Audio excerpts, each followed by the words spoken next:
Good YouTube, Quinn Wade coming to you with that instant basketball analysis on the Analysis Playground on YouTube exclusively on there forever.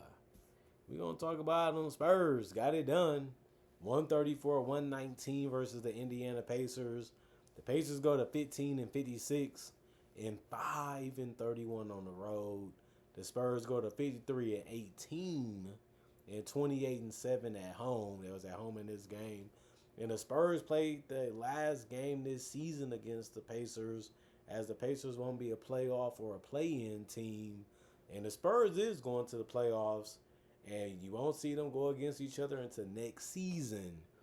Spurs 42-29 in the first quarter. Then it was 24-24 in the second against both teams. 34-32, the Spurs won the third quarter. And then it was 34-34 in the fourth quarter. This first quarter really set the tone for how the game was and how it was going to be, because the Spurs got up and they never really looked back from there. Pascal Siakam, 29 minutes. He had 14 points. The mid-range was what he was using the most of. He did go 0-2 from 3, and he finished 6 of 14 from the field and 2 of 3 from the free throw line.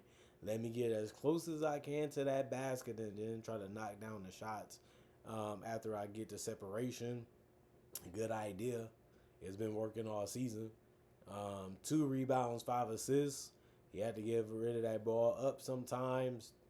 He is a person that if you can take him out the game, you have an easier chance of beating the Pacers. He had 1 turnover, 1 steal, and no personal fouls. It was a minus 21 and plus minus. Jarris Walker, 35 minutes.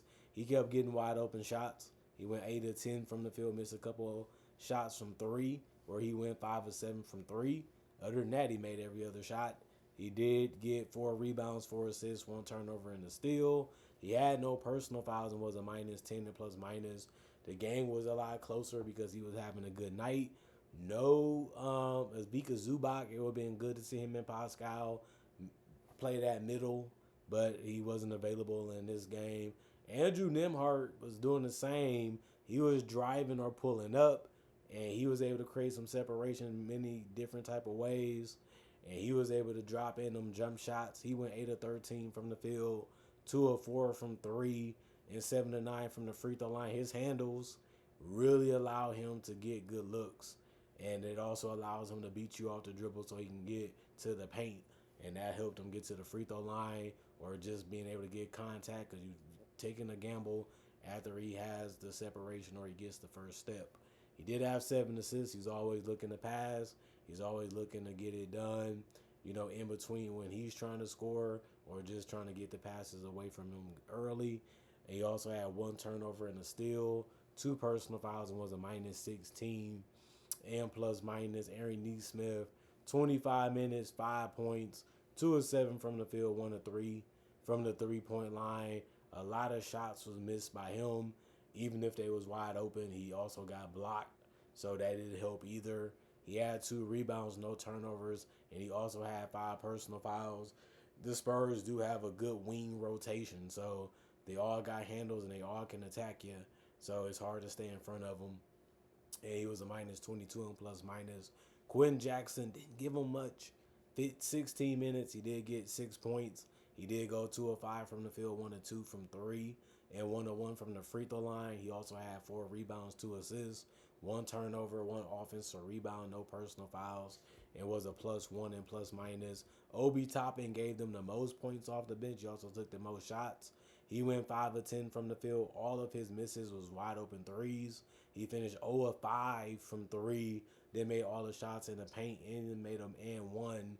And he did make the free throw, and that was the only free throw he attempted. He also had 4 rebounds and 4 assists. He can get a little bit ahead of himself, and that caused him to get turnovers. He also had no personal fouls and was a minus 10 and plus minus. Jay Huff, 18 minutes, 6 points. He went 2 of 4 from the field, 2 of 3 from the three-point line. He was able to make them pay for leaving them open.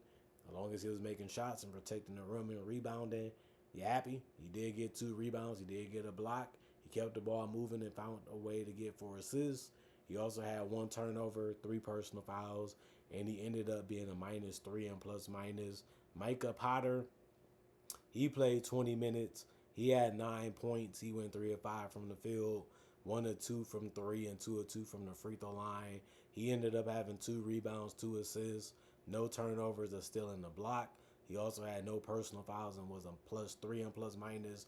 He also had a really good block in this one on, I think, De'Aaron Fox was trying to lay it in. He was able to catch it. That's just good effort, good timing. TJ McConnell was trying to pass and score. He got 8 assists with no turnovers, so that worked. But a lot of shots he took didn't go in. He finished 2 of 8 from the field and 0 of 2 from 3, even though they was good looks that he was able to generate for himself. He only had 4 points in this one. That's a disappointment for him. He also had 1 steal, 1 offensive board, 1 personal foul. He ended up being a -10 and plus minus. Kobe Brown, 13 minutes. He had 9 points. He went 3 of 5 from the field and 3 of 4 from 3. All of his makes was threes. He did miss a 3, and he also missed his only 2-pointer. He had 1 assist and no turnovers and a personal foul, and was a +11 and plus minus. Ben Shepherd, 21 minutes. That ended up being the most off the bench. He did score 9 points because he went 2 of 3 from the free throw line, and he finished 3 of 4 from the field, and then he also made his only 3. He had 3 rebounds, 1 assist, and no turnovers, 1 offensive rebound, 2 personal fouls, and was a +2 and plus minus. Harrison Barnes and the San Antonio Spurs all scored in double figures in the starting lineup. Harrison Barnes had 12 in 23 minutes. He went 4 of 8 from the field and 2 of 4 from 3, and 2 of 3 from the free throw line. He kept spacing the floor and ready to attack whenever he got the ball, and did a good job of making his threes and drives. He had 4 rebounds and assists, no turnovers, no personal fouls, and a +21 and plus minus. Julian Champagnie, 27 minutes, 10 points. He went 4 of 10 from the field. He went 0 of 5 from 3. That was half his shots that he missed. And then he also went 2 of 2 from the free throw line. He's out there for his defense. He out there for his 3-point shooting. Couldn't give you the threes, but at least he was able to score in a different way. He had 7 boards, 2 assists, 1 steal, and 1 block. Well, 1 steal and 1 turnover. He also had 2 offensive rebounds and 4 personal fouls. And he was a +17 and plus minus. And then you look at Victor Wembanyama, 26 minutes, 20 points. He went 8 of 18 from the field, 1 of 4 from 3. He also went 3 of 3 from the free throw line. He was able to finish. He gave up some easy shots. He missed some open ones. He fumbled the ball a little bit, second-guessed himself a couple times, but he still gave you 20 and 8 and also 5 blocks. So his offensive game is still getting polished up. It's still getting built upon and expanded, but he did a good job of moving the ball. He did a good job of finding his teammates and trusting them. He had 6 assists and 2 turnovers. He also got a steal, and he still protected that paint really, really well. People want to try him. People think they can score on him, and he has a good way of staying down and waiting for the right time to use them limbs to get to the shot. He only had 2 personal fouls. He also had 2 offensive rebounds. It was a +14 and plus minus. De'Aaron Fox didn't shoot the ball that great in this one.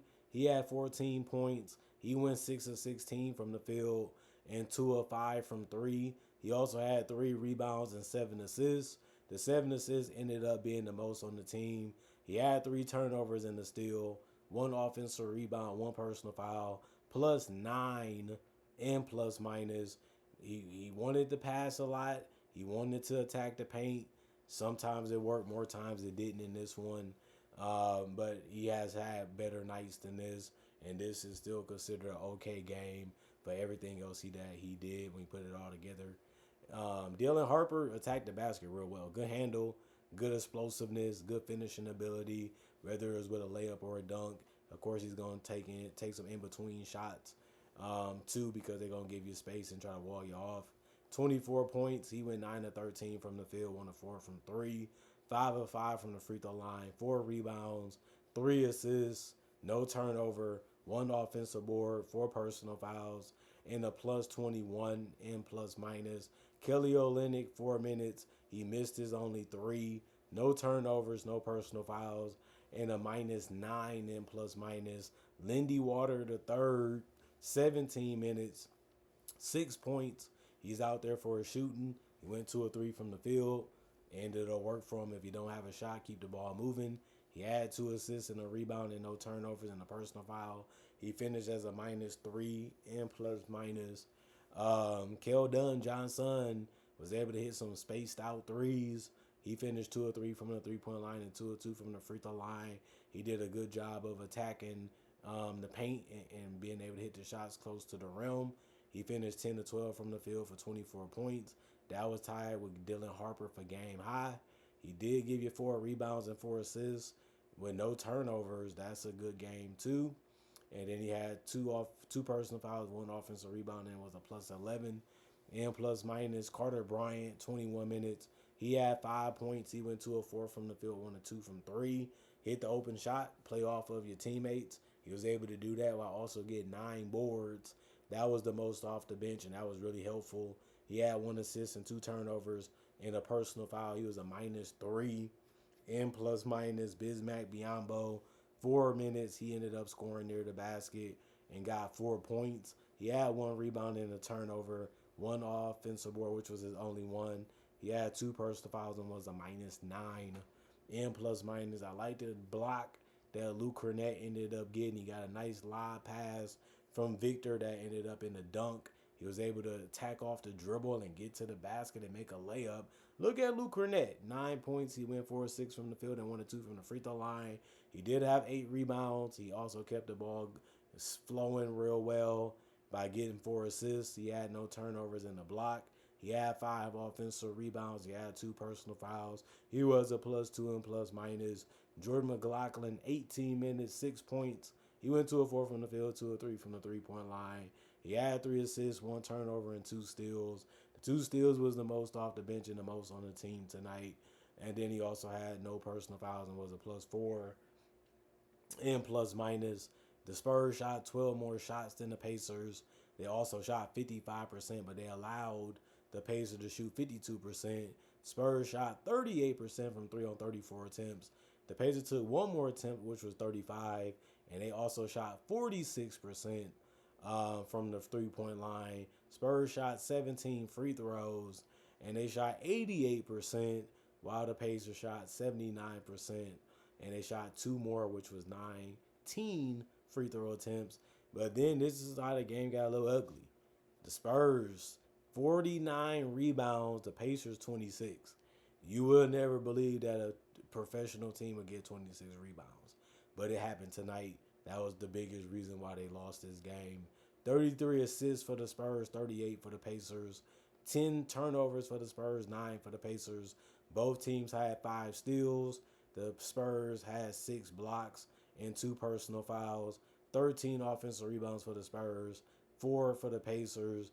36 defensive rebounds for the Spurs, 22 for the Pacers. 19 personal fouls for the Spurs, 14 for the Pacers.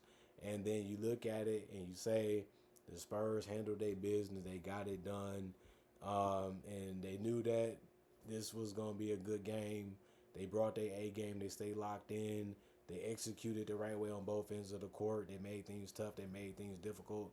They played hard. They ended up getting some good looks. And they was able to knock them down. They was able to spread the floor a little bit too. And they did not forget to attack the paint and use the paint as a weapon too. And that helped them get the victory in this one. Comment, like, subscribe, share. Hit that notification bell to get that analysis when it first come out. Y'all stay blessed up. Y'all stay good. Peace. And I'll see y'all later today, hopefully with more analysis.